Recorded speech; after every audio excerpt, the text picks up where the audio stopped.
welcome back to the A Show with the Kings, a pro wrestling podcast. I am Justin, here with Meelz. What's up, Meelz? Hey man, we're post Labor Day. Summer's over, bro. It's a Yeah, wrap, imagine that. right? Oh my god. Let's circle back to that when the after the holidays. It's that season now, you yeah, know? yeah, I know. Yeah, I'm, Uh how are you doing, sir? How are you doing? I'm good, man. I had a great weekend. Great, I had a lot of positive things that happened. My brother-in-law had him and his wonderful wife had their child. I'm an uncle again, so Look at you, man. awesome. I as a two-time uncle, I'm just trying to catch up to you. Yeah, I'm a I five. hope actually I hope not. I don't know. At this point, I've done enough. Trust me, I've gone through enough. I'm Yeah, practically like a two-time dad, but not. yeah. Um, I think I'm just like I don't know what it's gonna be, but I'm usually the favorite, so I'm just gonna rock with it. listen, you gotta love it. You gotta love it, man. This weekend for me, what did I do this weekend? No, it was Labor Day, so in Brooklyn, a lot of West Indian, Caribbean festivities. Um, because they have the West Indian Day Parade. So it's a lot of things going on. Now, me, I'm not a crazy go outer, experience all these other things, especially considering at least every year one person gets shot. At least one person gets shot. Um, this year is more than one person, but it I was good. told you, man. New York is like streets of rage. It's just sometimes they don't even need to be. I was like, yo, we don't need to go that deep. It's a parade. Like it is what it is. But Beef is forever. Parade is then. Beef is forever. Let's beef is forever. How about that? what, But nah, it was fun. It was great. To just kind of experience a lot of things, eat a lot of great food, hang out with the family, all this other stuff like that. So I had a great time doing that. What else? Still looking for work. It is not. I just I just log on now and I'm just like, all right, what's out there for me? Like, yeah. what are we doing? I had a situation. Let me see. Is it call it a situation? Can I give an impromptu office hours? I mean, sure. Um, This is our office. so um,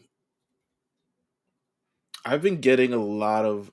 How do you feel about the contract consultant kind of jig that they're doing now with the media? Feels like people in lieu of hiring full-time people and giving them full-time benefits, they're like, we don't know how the industry is running, so here's 6 months out of this.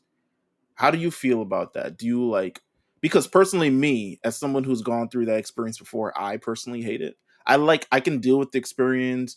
I'm fine with the experience. I'm fine with the pay. I can understand that like you have to really commit to it if you're just going to do like the 6 months thing. But I feel like it's a really like terrible sign of like things that are out there if they're just offering contracts now. I think it depends on like where you're at in life. If Mm, you want to take contract, like I wouldn't mind taking contract right now, but that's because my like wife works as well, and I could just be on her benefits. You know what I'm saying? Like if you're a mhm. single person, it's just like completely different. You know, if you're somebody that goes to the hospital a lot, if you're somebody that I'm like a hypochondriac. So like whenever I get sick, I'm going straight to urgent care. Like give me some meds. You know what I'm saying? Like I'm going straight there. You know, so like I couldn't do that if just being single. But where I'm at right now, I'm like I mean, and honestly, like where I'm thinking, I'm just like, man, maybe I just need to go into consulting, and I mean, it allows me to work the way that I want to work, and do the things that I like to do, like this show. You know what I mean? Right. I it might just be the way that things are going right now, especially in media. Like media is just so kind of like fractured right now, and I think I've everything is. I've definitely thought about it. So I had a recruiter hit me up last week, and she's essentially a consultant for like a couple different companies. And she's like, she essentially, we were talking on the phone because there's this position that's open that she asked if I was interested in, and I said yeah. Even though at this point I'm just accepting, I was like, whatever, I'll do the interview, um, whether I'm interested or not. Um, but she was essentially like, yeah, because she's still looking for jobs, Right. but she also was like, I get to control my own hours, wake up when I want to, and then also I can't see myself going back to work 5 days a week in the office. Like, I just can't. Um, so she's doing this consulting thing, still making money, but also, like, still looking for the job that she feels like best suits her in kind of like her lifestyle currently. And that's kind of really what I want. Like, I'm not asking for, I don't care if I have to go in the office. I don't want to go in 5 days a week. Fuck out of here. Tell me Right. that. I don't care if I have to go in multiple times per week. It was like 2 a week, 3 a week, whatever. Three, actually, three is my max. Don't send me in more than that. Right. Now that I think about it, but like the idea of freedom has definitely been floating in my head a lot, and just becoming like, just either freelance or contract, or like just doing strategy or stuff like that. Like, that's definitely been floating in my head. Maybe it's like me coming to terms with my own mortality with this job thing, because I had a job for, I've never before got fired from a job. So I'm just kind of like really dealing with like, yo, I've been unemployed for a couple months now. Mhm. What are really my options? Um and just kind of like exploring, it's like, okay, I don't have to get back on the grind like this. Maybe there's something else that I can do, and maybe there's a service that I can provide or something of the rather. So that's definitely been in my head. Um, Also, a lot of these job descriptions, boy. So I started looking for social media too, Yeah. just to look. Boy, They don't pay. so no, and not only that, they want you to do too fucking much, bro. Yeah. I should not have to be the one. I should not have to, like, to do social media copy is like, there technically like a lot of different jobs in one jobs, but they really want you to like know how to design, Yep. edit, You gotta produce. you gotta do copy, produce, know how to use Photoshop, know how to create assets. I'm like, this used to be like several different Yeah, and now it's like one. And I'm like, no one knows how to do every, like, you're looking for a content creator. Because at that point, you're essentially. a content creator. And it's like that's not really what social media, like, there's a business and a mindset that you have to do to be able to be in social media. And I've led social media teams. I've been the head of social media teams. And like it's not just something where it's just like, oh, I know how to create, like the best person that knows how to make copy oftentimes doesn't know how to do visual art for shit. Like, Right. to be real, like it's just not, it's not what you grew up learning, and that's not what they teach you in school either.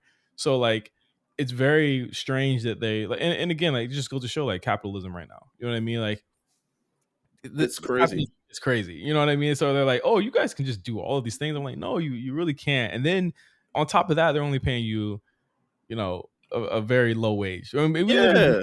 in very like, big, metropolitan cities. You know what I mean? So like if they're paying Right. all that, you're only getting 85K a year. That's kind of crazy. You know what I The mean? f- Like, the flow of progress when I worked at a complex was, especially on, at least on the branded side, we had a social media team. Essentially, we had one before they eventually got rid of them, and then we had to do it. Um, but we had a social media team. We would not handle social media, any of the copy of it. The social media people would, but there would also be producers who would handle the video if they needed to do video. And then there would also be people who actually post it. Like, the people who create the content and like set it all up wouldn't be the people who post it necessarily. And there were like a checks and balances and accountability for all these other things. And now it's just everyone's just doing one job. And I felt like that was, to me, I saw that happening in my last job when they started letting go people and just started combining a lot more stuff. Um, and like, now you have these job descriptions that are super wordy and bulky and beefy for not the pay that people look for. So now people aren't even applying to the job because it's like, you want me to do how much and pay this much? and Yo, there's people bugging that out. know better, and that's why they don't apply. Like Yeah, they're definitely like going for people that don't know better, and then they end up getting burnt out. You know what I mean? And then they end up getting, you know, purged, down the line because they can't perform to that certain standard. And it's like, no, like that's absolutely not part of it. Like this is not a multifunctional social thing. Social team needs a team.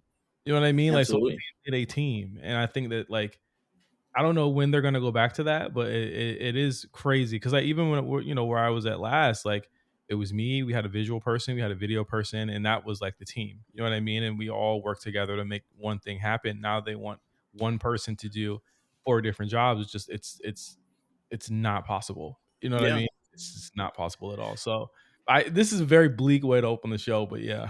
It is what it is. Well, actually, all right. So let me give a couple shout outs before we head into actual talk. Unless we got more banter in us. I got Um. banter. I want to talk about this Sabrina Travis thing. Okay. I've been crying laughing all day. All right. Let me give the shout outs and then we can go into it. So, want to give a shout out. Of course, one of our listeners. Shout out to Jalen. Got married over the weekend. Uh, Look at our guy getting married, Yeah. doing it big. Shout out to him. Um, I Shout out to him. remember meeting him at WrestleMania. I think is I just him just being there just alone was the funniest thing. I'm like, Hey man, sometimes you gotta "Come roll with us." alone. I was just like, just come over here with us, man. Like, what are you doing? And see him becoming like a full ass adult is crazy. And the thing is that he's young as hell. I'm not gonna say his age, but he's young as hell. Hey man, listen, when you find it, gotta keep it. So shout out to him and Daniela and everybody there. Yeah, Also want to give took me years, so yeah. lucky. Also want to give a shout out to the Warport just for being back. Shout out to Quan and Cyrus for doing the thing. They got heavy weeks last week, this week, next week. Because of all the pay-per-views that are going down that we're going to talk about. Some of it we're going to talk about this week. So shout out to them. Also want to give a shout out to Rewriters Room. If you have not listened to their episodes yet, they got a season. They're talking about Roman Reigns, the entire season, his journey throughout the entire, I guess, I don't know, tribal chief era, bloodline era. I don't know what era of Roman Reigns we're currently in, but they're going from 2020 to 2024 on their journey. So shout out to Channing, shout out to CC, shout out to Armand for continuing to do an amazing job with the Rewriters Room. So shout out to that. And yeah, I mean, that's all I got. I want to make people aware. Also, shout out to anyone who listens to our challenge podcast. You can listen to it it's free on our Patreon. So make There's a sure you lot of guys, people that liked it and like saved it and listened to it. I was really impressed. yeah, listen, head over to our Patreon. It's free. It's free for free. Um, and yeah, just tune in. You can sign up. I don't know if you have to, but it's free. So like even if you do, just make an account and just listen, man. It's we're gonna talk about it after we record this show. And yeah, you'll be able to hear it there. So tune into that. All right, this Travis and Sabrina Claudio thing. Yes. Just Hilarious. the numbers came out. This is if you wanted the equivalent of like 50 Dynamite Cent. and This is 50 Cent versus Kanye again. I was like, are we really still doing this? but it's sadder than that. You know what I'm saying? Like this, like remember when people had to, I don't want to be that guy, but when people had to go out and support the album and buy the album, like the album, you know what I'm saying? Um Now it's way too easy to be able to manipulate anything that happens on a Billboard chart. Like you can manipulate anything if you have enough fans behind you. And this week we saw the major battle of Sabrina. I was about to say Sabrina Claudio. Sabrina Carpenter versus Travis Scott. Sabrina Carpenter comes out. Here's the thing about this. This to me wasn't even a battle until like what was it, Tuesday, Wednesday? Because like he brought out the mixtape again, 10 years old, days before rodeo. And I was like, okay, cool. He did a concert and he's just gonna do what he does. Then Yeah. weird was happening. We were just like, oh, he's gonna have the biggest rap opening of the year. And I was like, what? And then I started looking and paying attention. I'm like, oh, he had t-shirt bundles, vinyl bundles, bundles for bundles, song bundles, bonus songs. And then she was doing the bonus songs, but she was just chilling. If I remember Yeah. correctly, she had just been chilling. No, because she had number one locked up. Right. Like, because this is a 10-year-old mixtape. This is legitimately a nostalgia thing. This is some shit that Universal will put in a catalog and release as a fucking vinyl like mad years later down the line. Like, this is not a serious album. Even though he put out a video for one of the songs, I was like, God damn, okay. I was like, Um, oh, this is a rollout for like a rollout. Like you yourself at your age now, 10 years later, did a video for a song 10 years old from a long time ago. And like I was like, oh, so they're going at it. And then all the stands were going at it, and it just became like this big thing where they're people are just indignant. They're just like, I cannot believe that Travis is doing this. This is crazy. Sabrina deserves this. You know, all of this shit, right? Like, I'm This just one is for Nikki. this one is for Nikki.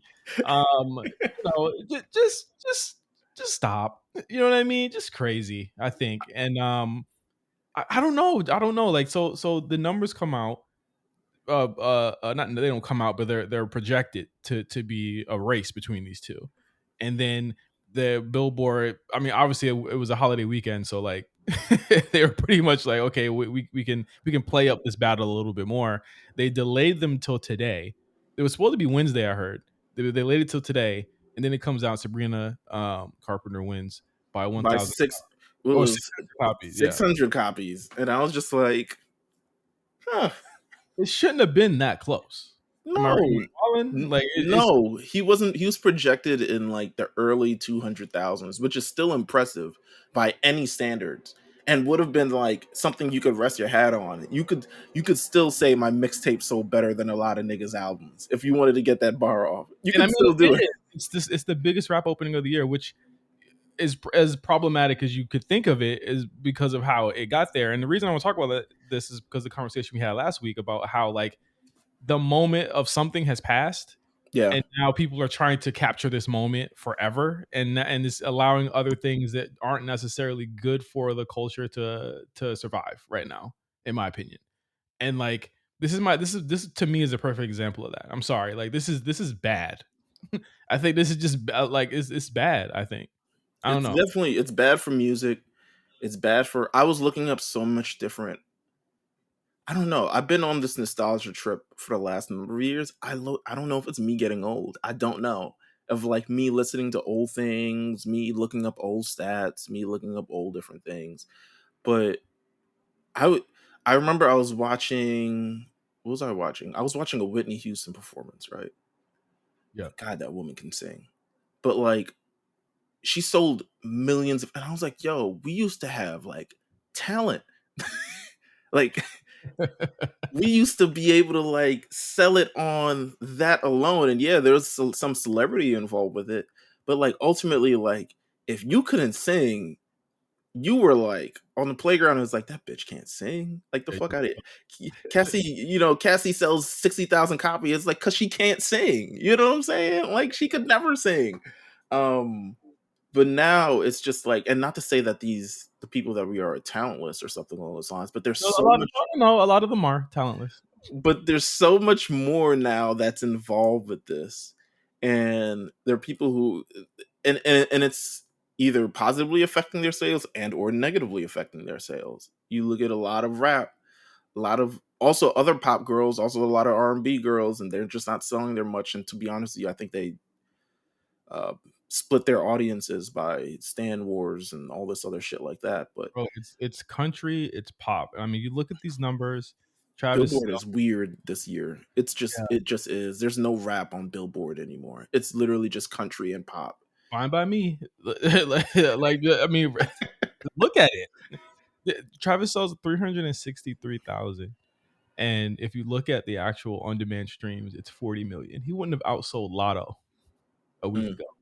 Can I ask you, if I go through the Billboard Hot 100 Top 10, could I ask you which songs you've actually heard? Yeah, go ahead. Okay, okay. So number one, this is from last week, so if it changes this week, it's different. Number one is Shabuzi, a bar song. I You've heard. heard that, right? I just heard it for the first time last week. That's crazy. No, He's I've only heard it once, so I'm not even gonna. But he's interesting to me. He's very interesting to me. I'm actually mad that I didn't listen to him before because like he's like the reverse Post Malone. He's mm, like doing it the other way. he's well. Speaking of that, number two, Post Malone, Morgan Wallen. I Never heard had it. some help. Never heard it. Yeah, same. Never heard it. Number three, Lady Gaga, Bruno Mars, Die with a Smile. Never heard it. That's this I like. week. Yeah, yeah. I Okay. like it. I like it. It's very it gives me like very 90s ballad. It low Okay. key could be on a soundtrack kind of vibe. They need to bring Uh, that back too. I saw Playboy Cardi's one of his songs was supposed to be on the Candyman soundtrack from 2021. I was like, why ooh. didn't that happen? That would have been hard. But go ahead. Yeah. Number four, Not Like Us. I'm sure you've heard it. It's falling. Um It's fallen. it's fallen. I mean, it's still top five. It is what it is.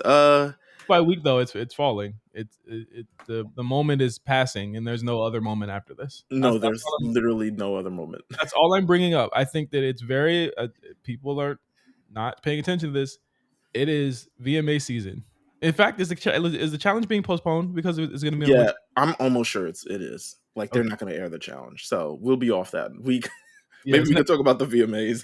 yeah, it's next week. He um, nominated one time for that, by the way. Number 5, Billie Eilish, "Birds of a Feather." Never heard of it. Never heard it. I've never heard it. I heard another Billie Eilish song, but not this one. No, wait, no, I have. There's this Indian dude that does like he redoes ballads on TikTok. I don't know if he's come across your shit. I heard it through him. So yeah, I have heard it, but I heard it through him. Okay. I can't pronounce this young lady's name. Chappelle Roan. Yeah, Chappelle Roan. Yeah, never heard it. Good Luck Baby. I never heard it. Sabrina Carpenter, Espresso, number 7. Yes, I heard it this weekend. I knew Sabrina was gonna win when my wife was listening to it because all she listens to is like Bad Bunny. So like I knew Gotcha. she was gonna win when that It's an earworm. I like Espresso. happened. Nigga said It it's a worm. it is. It's like I'm working late. Like one of them things. You know what I'm saying? Number 8, Tommy Richmond, $1 Million Baby. Yes. I've heard it. His new song. How could you tell me he's not TikTok? He's not a TikTok rapper. I legit have not heard it yet. Like his new song. I'm just like, this sounds like, and I'm like, you know what? It's not even TikTok. It sounds like one of them fake songs that used to be on Aqua Teen Hunger Force or like on like a bumper for Adult Swim. Like that's what Tommy Richmond music sounds like. It's like some of them fake songs from Aqua Teen. Oh my god. Number 9, Sabrina Carpenter, Please, Please, Please. I've heard it. I just don't remember it. So wait, none of the songs like really from her album even really broke through top 10. I guess No, not yet. It's gonna be on next week. okay, next week. So next week she said that's what I'm saying is dropping. Yeah. I'm assuming next week I'm assuming at least the entire top 13 is gonna be her. It's going to be her and maybe a couple Travis songs because Travis streams weren't crazy compared to hers, but he sold more physical copies, so I'm not sure where that's going to land, but I'm pretty sure more of her songs will be in the top 10 than his. And then number 10 is Teddy Swims, Lose Control. I've never heard of this. Heard it. I don't even know where he swims. Yeah, I was like, what? Ted Smooth or Ted Swims? Like, what the fuck? Speaking of which, R.I.P. Fat Man Scoop, man. Man, that was crazy. Like, literally the news from the night before, we heard he collapsed on stage, and then we come the next morning and he passed away. Yeah. I was like, that's nuts. Oh, that's my God. Such a tragedy. But, what they're going to say.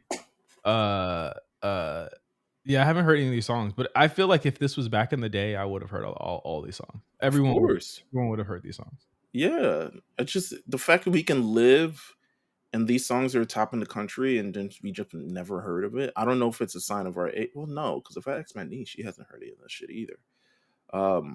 But things are allowed to be more segmented now. Things are definitely more segmented. And if you're even thinking of Travis, like, what songs are going to make it in the top 10 from him? Like what? Drugs, You Should Try It, because it has a video. Yeah, probably Drugs, You Should Try It would be the top one. And then, honestly, given how trends work for these kind of things, it will literally probably go in order of the songs. Oh yeah, it'll be intro or like the intro one.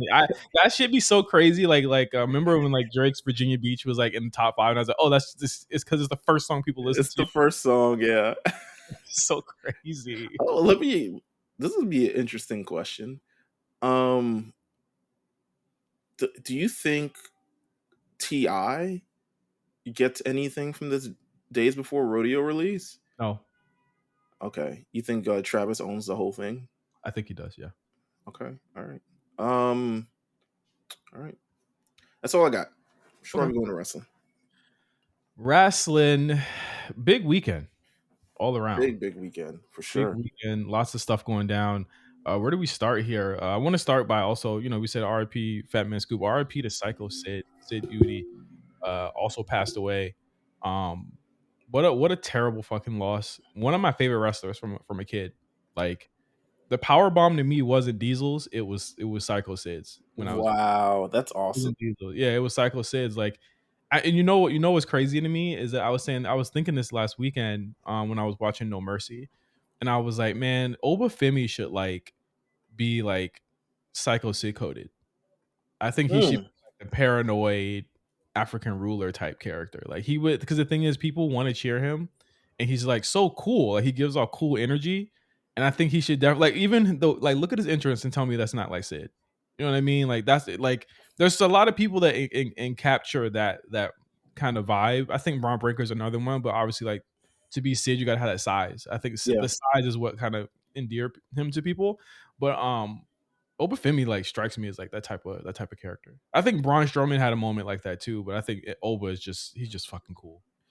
There's this question that came out. I was watching shout to Black Wrestling. Do you think Sid used activator? Yes, his shit was too curly. His shit was crazy curly. But I was like, ain't no white man hair look like that unless you mix with something, and we know you not mixed. It's nuts, bro. I'm like, bruh, yeah, you definitely got to use it. You know who's also like kind of Sid coded? Maybe I'm thinking, what's my man's name? Was a cowboy, no longer a cowboy, hangs out with Sean Age? Spears. No, Oh, yeah, I know who you're talking about. Booby Cannon's son, Jensen, Brooks Jensen. Jensen. Yeah, Jensen. Yeah.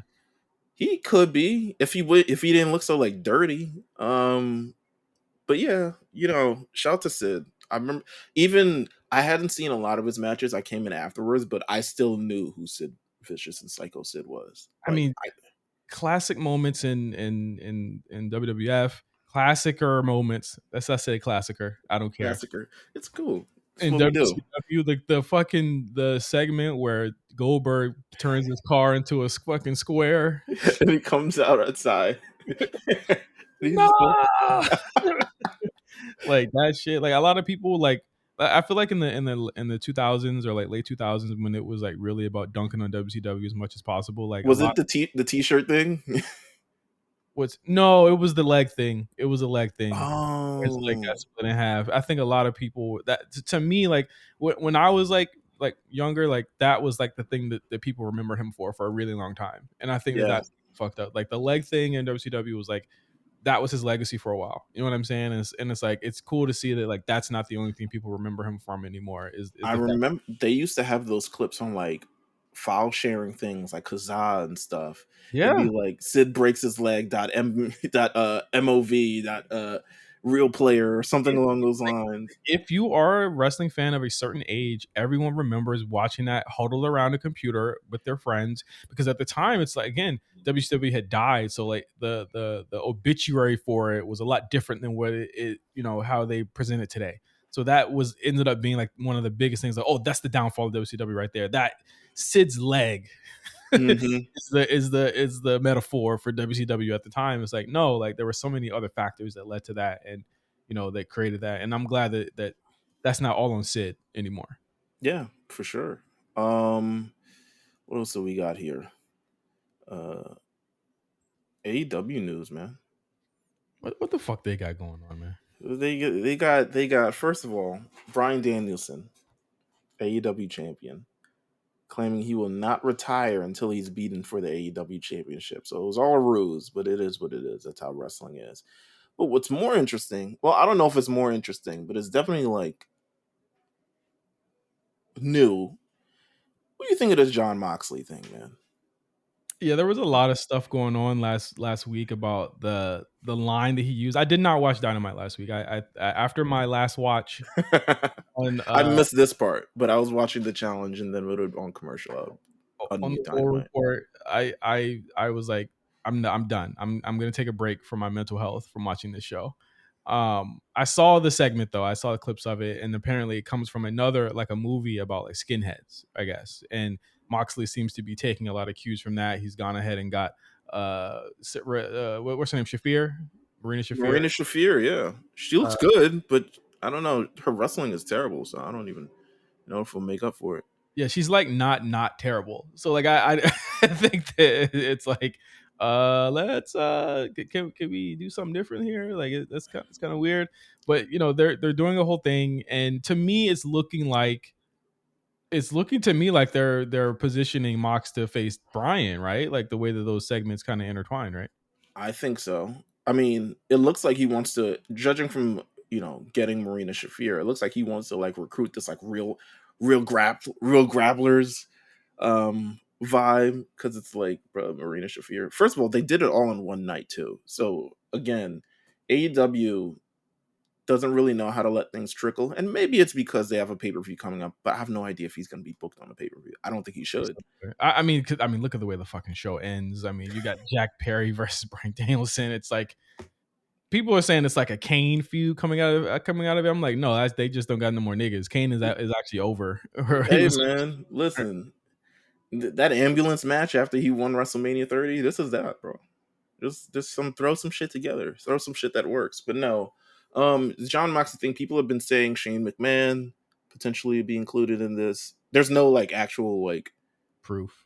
yeah, but people are just saying, but I believe it because Shane McMahon was also trying to be about that like real fighters, real grappling shit. Like we need to make it real and authentic and blah blah blah, even with this fake ass punches. But I don't know. It's an interesting gimmick. I like that they're trying something new. Do you think that is it? Well, I mean, come on, it's the interest is only gonna be for a couple of days.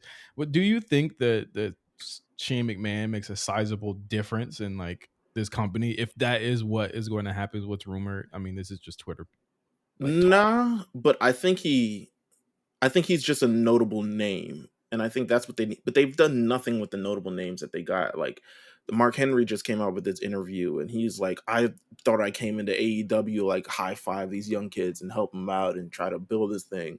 But essentially, what I was used was just for visibility and as like a face or something along those lines. Yes, and you should have known that. Yeah, easily. Considering what the fuck they were doing at the time, you should have known that. But Considering how many big guys they don't have, yeah, you should have known that. At least I guess Big Show gets to wrestle, but he doesn't. Or I think did Mark Henry wrestle once in AEW? He might have. But he brought them Jade. I mean, and they fumbled Jay. it's just so now he's out here talking, but I think just in general, I don't know. This you're trying something new, but this build it all out. I understand it. It's very very quick, um, because it's only a week and a half. It's a But whole week build. Like, but they should have like this is some stuff that you could have been building in the background before this. Like you have to sell 2 pay-per-views, you know that, right? They're the same price no matter what. You know what I'm saying? Like you gotta sell 2 pay-per-views. So it'll be interesting. Also, this other news came out this week via Wrestling Observer News Report. Swerve this is not. Strickland. This is weird. This is the weirdest shit. Swerve Strickland has got people mad in WWE, according to Wrestling Observer newsletter. Essentially, according to Dave Meltzer, there are people who believe that Swerve Strickland's new contract is ruining, I guess, the value of contracts industry wide. Yeah, um, I guess. and, and they're not happy about it. And I guess realistically, we all questioned the validity of that report because we were like, why would this matter? Yeah, like he signed an extension, not a new contract. So like, it's not like. Oh, and WWE, yeah, WWE is trying to like poach him and blah blah blah, blah and stuff like that. Well, it led to a big conversation about workers' rights and is it right for him to have, because we talked about this before. He had told Tony that they were trying to poach him. Like that's a huge part of the story that like kind of went unsaid until this came out. Mm-hmm. And it became like Daniel Garcia got roped into it as well. And that became just a whole conversation of like, okay, well, why is WWE trying to stop somebody's bag? And it's like, I don't know if it's that, but like, sure, you know what I'm saying. But like, I think just the framing of all of this is weird. You know what I mean? I think that it's unnecessary to even be pocket watching like this. I think Mm-hmm. contract talk is like again, like when it's the NBA, it's like, okay, we all have this conversation, but it's like, again, it's like your value is determined on like what impact you make in that company or on that team, so to speak. So it's like if they believe Swerve is worth however much money he got for extension, that's fine. And if that's the case, whatever that person says, it doesn't matter because he got the money anyway. So like, Right. why is this even a conversation past like, oh, he got the money? If it's devaluing anything, both these companies are making money. At the end of the day, So whatever.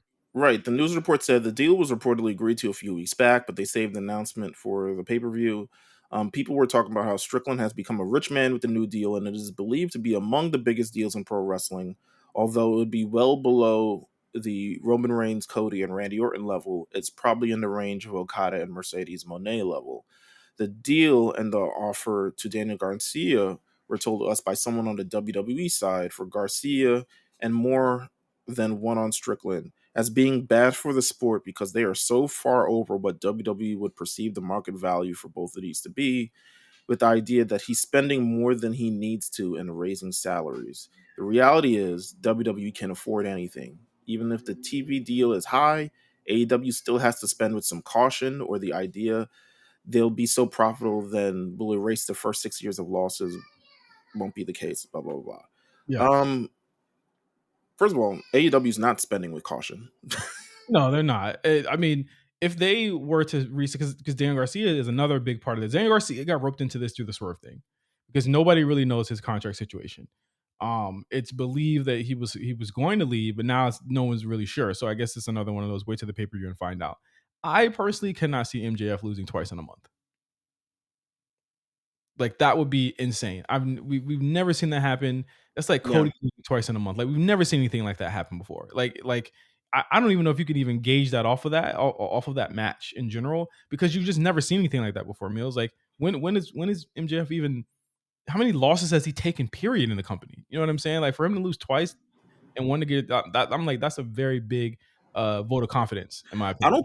I don't think just having him lose next on Saturday would raise the stock of Daniel Garcia, to be honest with you.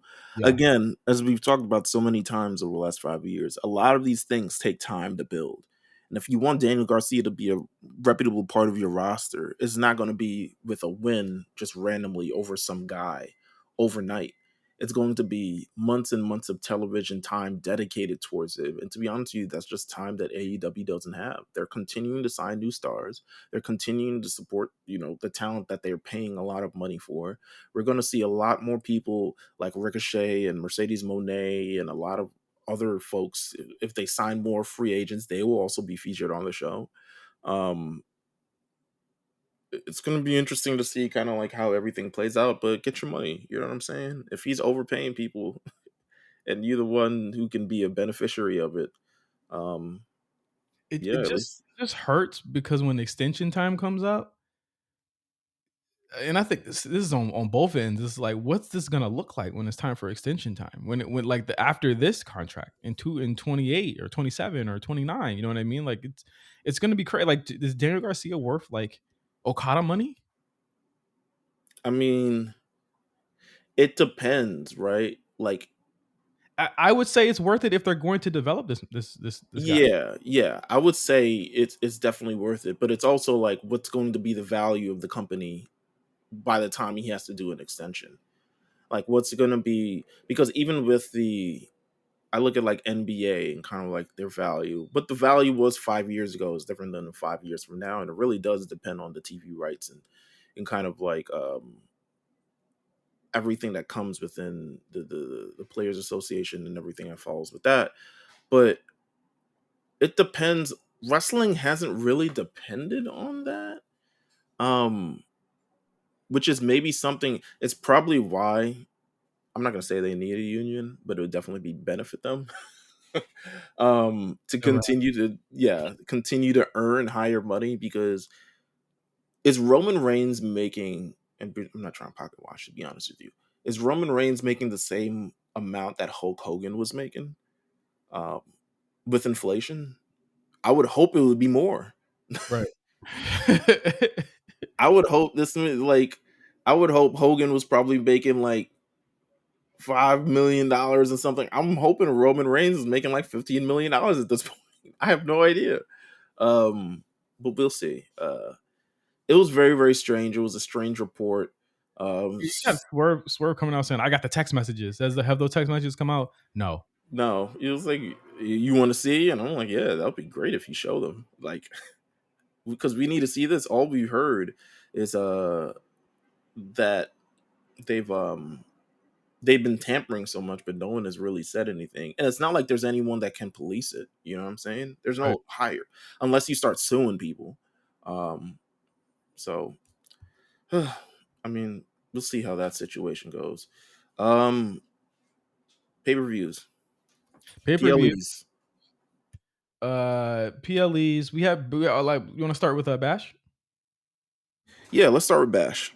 Bash in Berlin, a show that I like greatly enjoyed on Saturday. I don't know if it was just because I knew that I was going to be able to have the rest of my day when it was over, but it was really really good show. I think bookended and by two really great matches, with Cody and KO and Randy and Gunther closing the night out.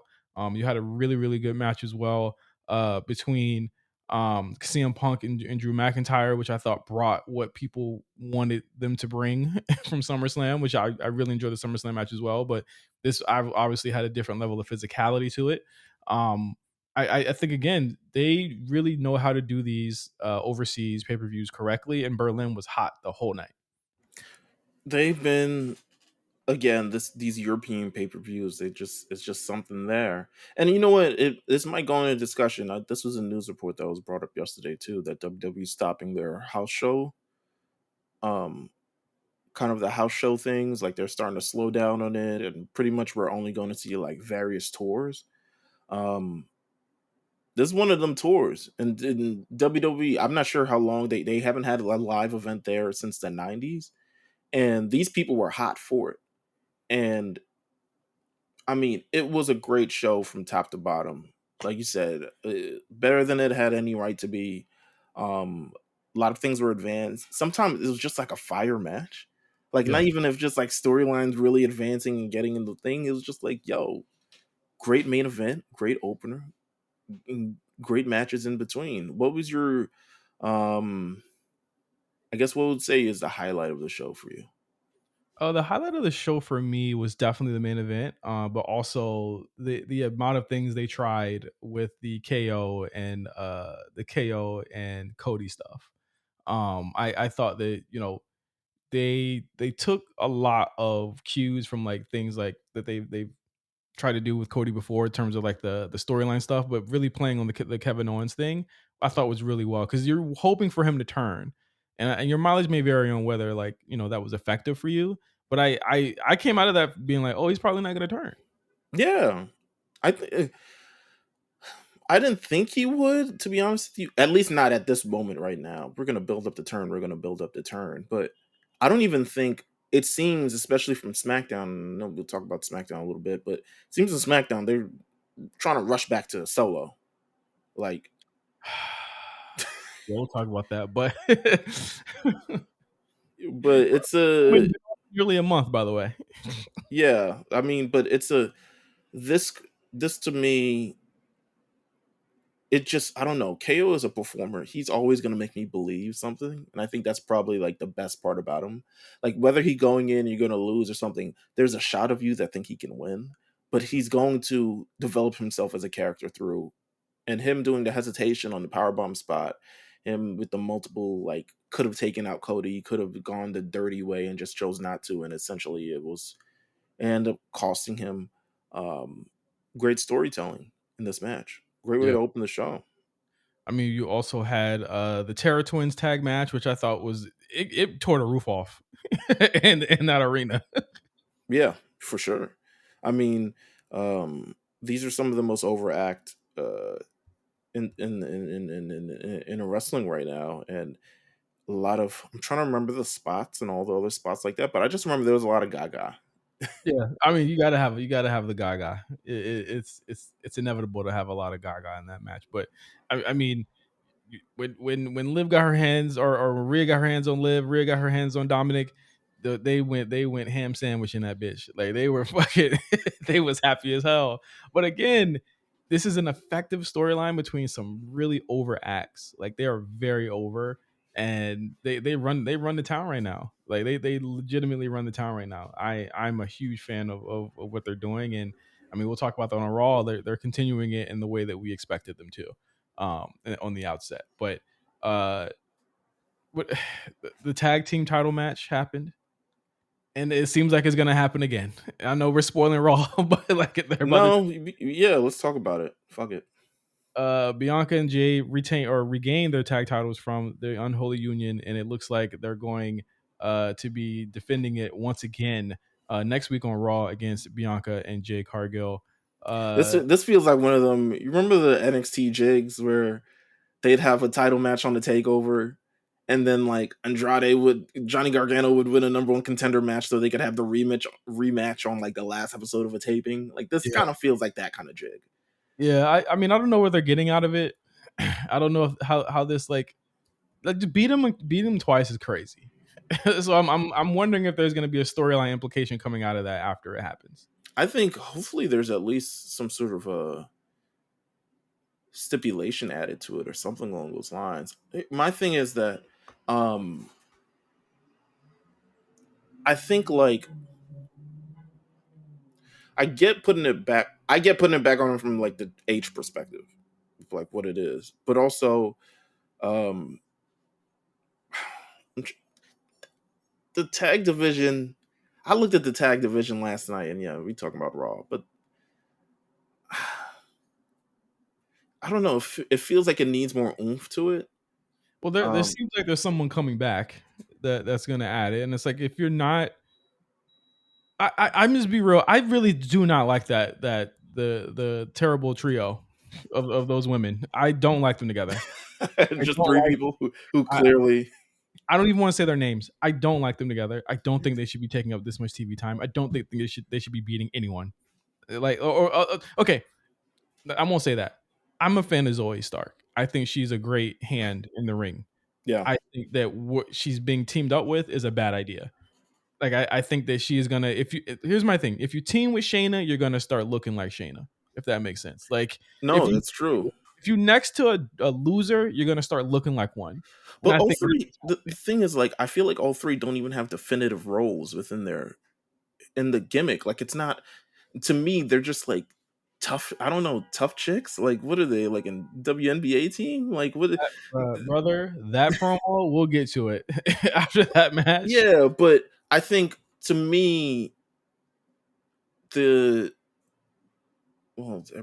yeah, we'll get to it when we get to it. But Jade and Bianca, they're two-time tag team champions. I wonder that to me, this is the what they did with Damian Priest late last year, earlier this year. And I feel like H at some point feels like there needs to be something for people to do if they're going to be around, and Bianca and Jade are just going to hold the tag team titles. I honestly don't even know how long they're going to hold it for.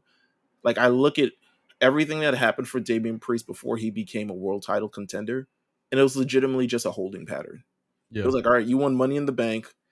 We don't really want you to lose before you cash it in. We don't want you to be in any major programs and beat anybody before you cash it in because everyone's wrapped up with somebody else. But we want you featured on TV in a prominent role. And I think that's what these WWE Women's Tag Team Championships are. But they've never got these tag team championships right. Like never. And it would be great if there was a meaningful, great feud and rivalry behind these things. Well, it looks like they're trying to do that with the Unholy Union and Bianca Right. and because they're far and away the best wrestlers like in that division right now. So it Yeah. makes sense. And and I think what they're doing is they said they had a good match because the thing is they had a good match at Bash in Berlin. It was a really good match, and they're like, well, I mean, let's team them up together because they got chemistry. But it's like they can't just have chemistry. Like Jay can't just have They, chemistry with they Damage Control and these two. You know what I mean? I I don't think B and Jade have as much chemistry as a team as we'd like to think they do. I equated them in the Discord. It's like I guess Braun and AD do have some sort of chemistry, but it's like an Olympic team being put together. It's like you got these two kind of major tag team major single stars as a tag team, and they're doing all the right things. They're together, they coordinating outfits, all these other things like that. But I don't actually see them like grown.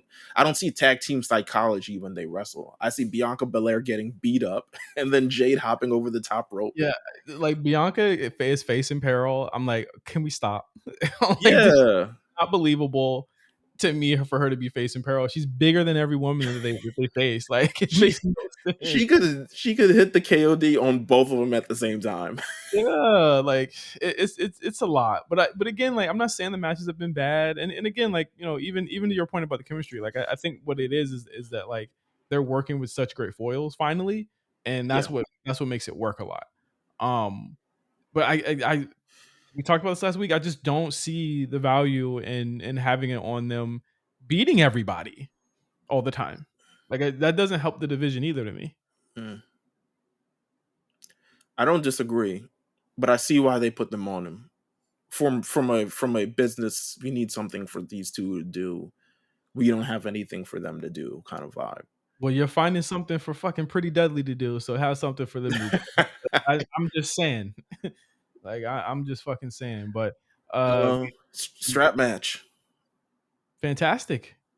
Great shit, man.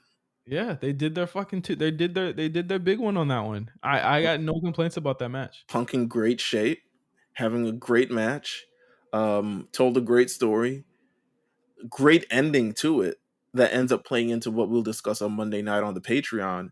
Yeah, But it was, yeah, it was overall, I think they did a great job with this match. And kind of like, even if it isn't the end of the story, it's the next part of the story. You know what I'm saying? And yeah, they did their big one with this. I Um, really really enjoyed this one. And kudos to everybody involved and everyone producing it because the camera angles I think are such an underrated part of like how WWE tells their stories now and how they're so effective, mm, right? Um, the way like the bracelets zoom ins and all of that stuff, like it all makes sense and all mattered. The fear that you had. Did you have a fear when Punk was taking him from corner to corner that somebody was going to come out, that Seth might jump out, or I was that like, was, oh God. I said, if this was 2013, the Fiend would have showed up. Like, Yeah, some exactly. Bray Wyatt would have showed up in the corner and attacked CM Punk or some stupid shit like that. We have been Um, conditioned to believe nothing. We've been yeah. conditioned to legitimately be fearful of these types of things happening, and I think that's just so funny to me. Um, main event, boy.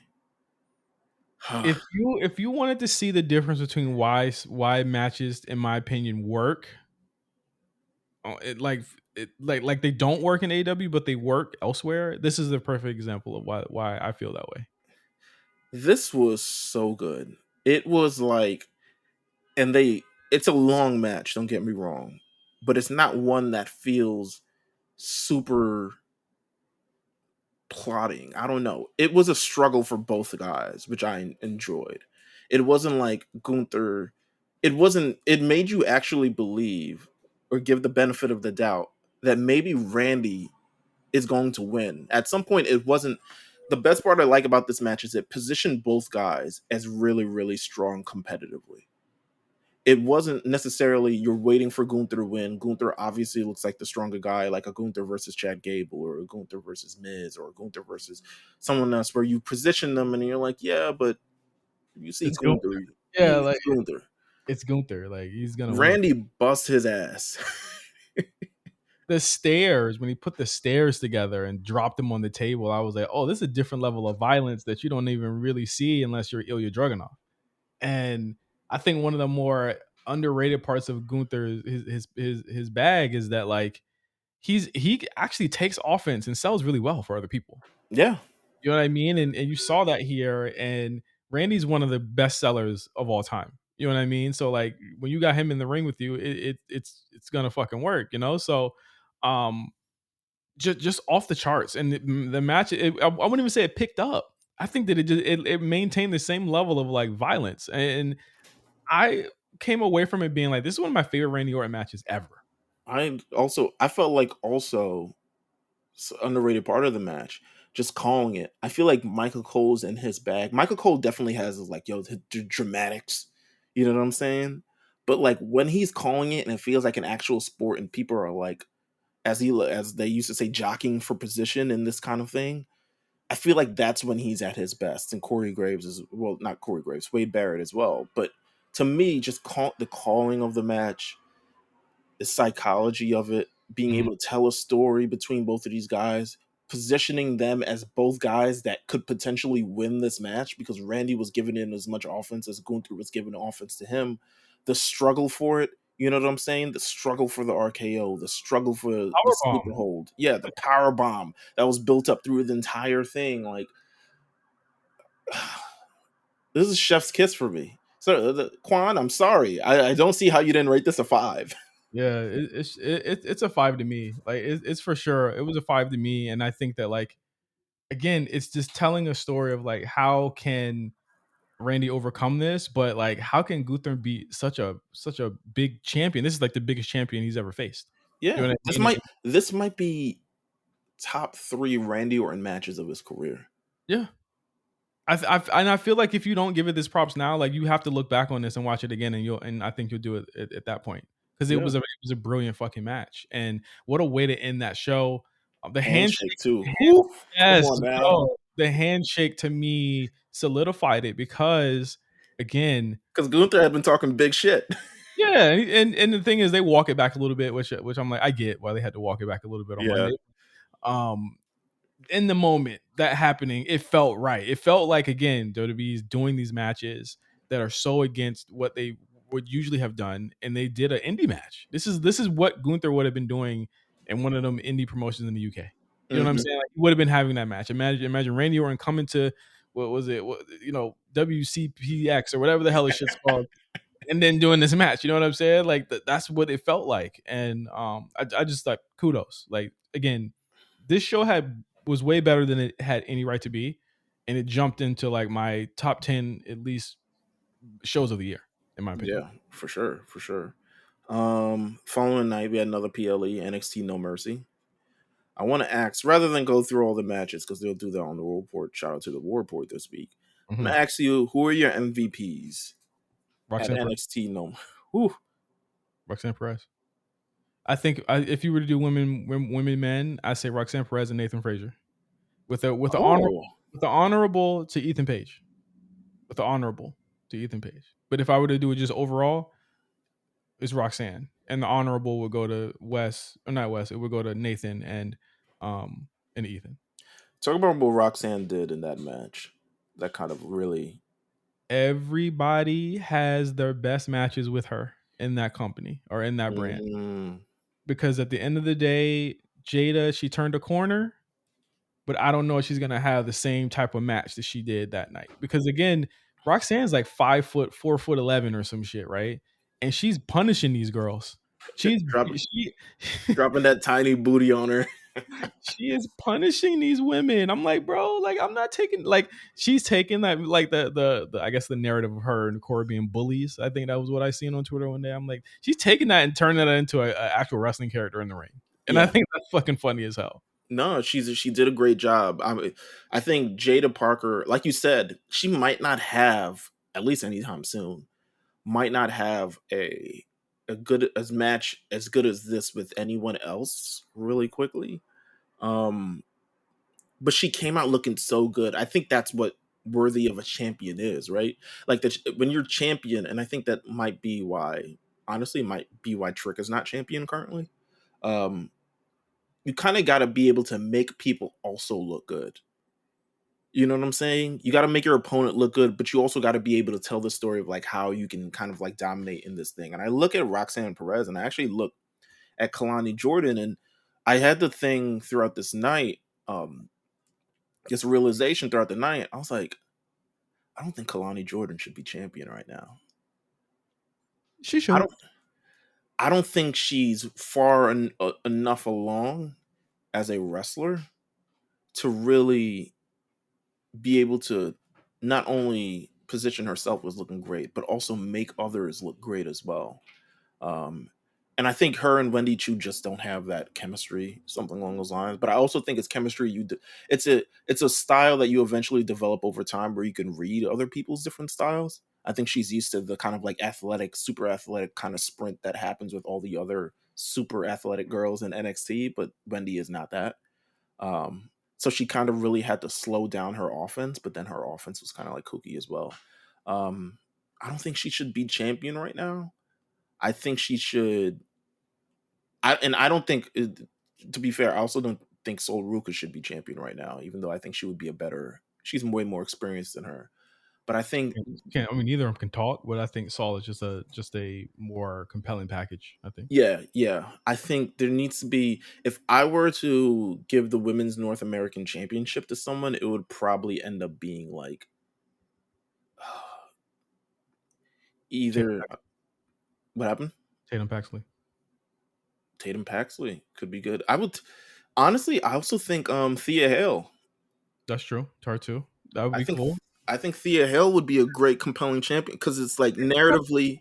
They figured out the character part. That's really what it is. Yeah, yeah, and I think people would get behind her, and I think she's also come along a long way, even though she's not even 21 yet, which is nuts. 21 now. It was her birthday yesterday, I think. Oh, okay. Happy Yeah. birthday.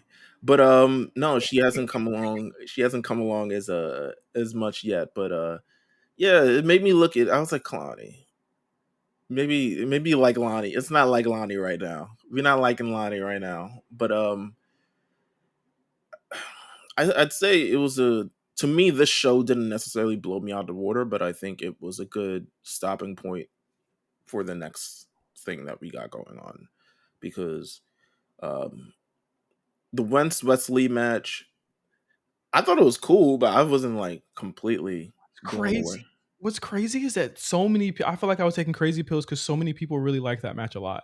I was And like, yo, this is right. I was turned off from the moment they started doing flippy shit instead of like throwing hands. I was like, all right, this isn't cool, right? But I will say for that match, I really enjoyed the final stretch. The final stretch saved it for me, which is Yeah, rare. The final stretch was actually really, really compelling to me. except when the table broke and niggas had to improvise. But I thought that was cool too. Like I was like, you know what? They didn't trip, they didn't panic. He just said, "I'm gonna just do it." just do it. I'm gonna just attempt to break my ankles by doing a meteor to the floor. At least he did it. um, Obafemi, Tony D. I think Obafemi is a lot more comfortable. Um, he's getting good. I don't think he's fully there yet, but he's getting good. I kind of want to see him work more of the main event style, which is a lot more longer matches, may have to do a little bit more selling, may have to do a lot of more different things because it's Bro, great. when he crossed the 8-minute mark, he be huffing air, bro. I'm like, yo, come on, man. Again? Hey man, come on, man. You don't work about an hour, you over Femi. Um Tony D had a good thing. I think it's I don't know. I'm ready for Tony D to get called up. Just have him feud with Legato again. You know what I'm saying? Yeah, Uh, yeah. uh, and then Ethan Page versus Joe Hendry. I'll be honest with you, I didn't give a fuck about this match. I watched it. I watched it, but I didn't give a fuck. I really did. I mean, I think your mileage may vary, and you go as your interest in Joe Hendry goes, and I think that he is very much.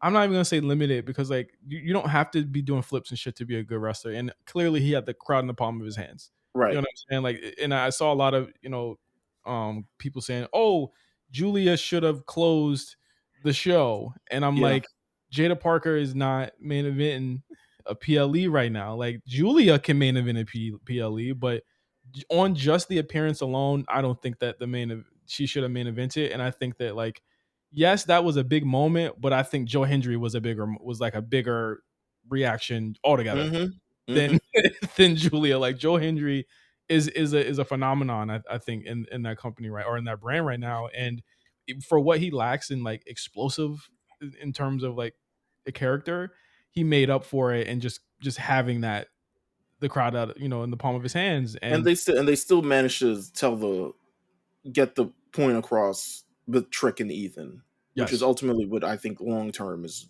the direction. yes, I mean Um, they pretty much confirmed what I called or I've been calling for the past couple of weeks is that Ethan's going to be defending the title.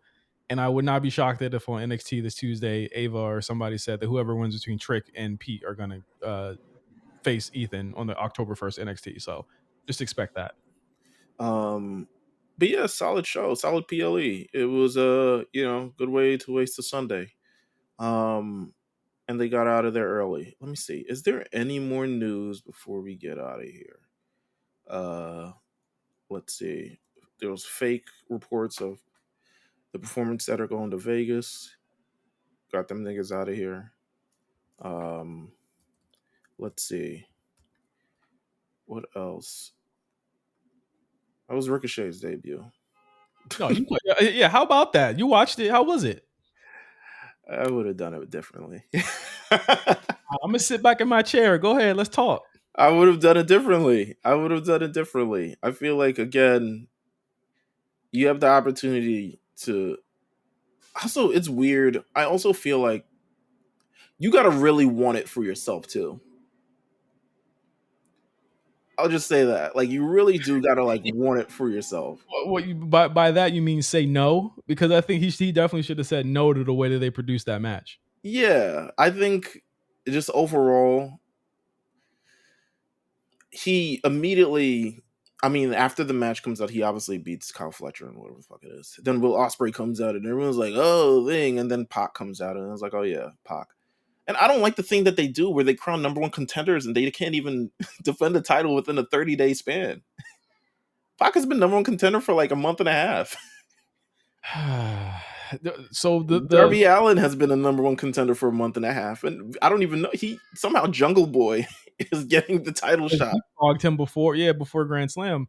So it seems to be to me that they're gonna try and do this Ricochet Ospreay thing at Grand Slam. I think so, yeah. Just speed running to it, right? Right decision. I honestly think they're doing it way too fast. I'm pretty sure. The thing is that it's going to happen before 2024 is over, for sure. Yeah, for sure. Are you gonna continue to? I know that he had a couple of tweets about people not following him to AEW. Are you going to continue to watch him at AEW? You know, it came at a good time because the episode of the challenge was over. So he came at the 9:30 slot. So I was like, you know what? I'll watch if it's there. You know what I'm saying? It just is what it is. So, shout out to him, I guess. Anything else? Nah, I don't think there's anything else. I think we can go to Patreon and talk about the shows.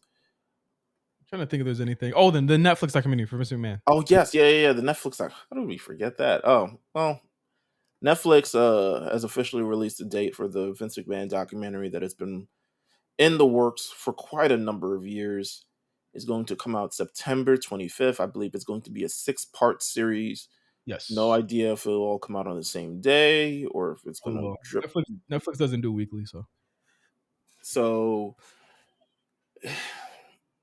it's coming out on the day that we do the pod.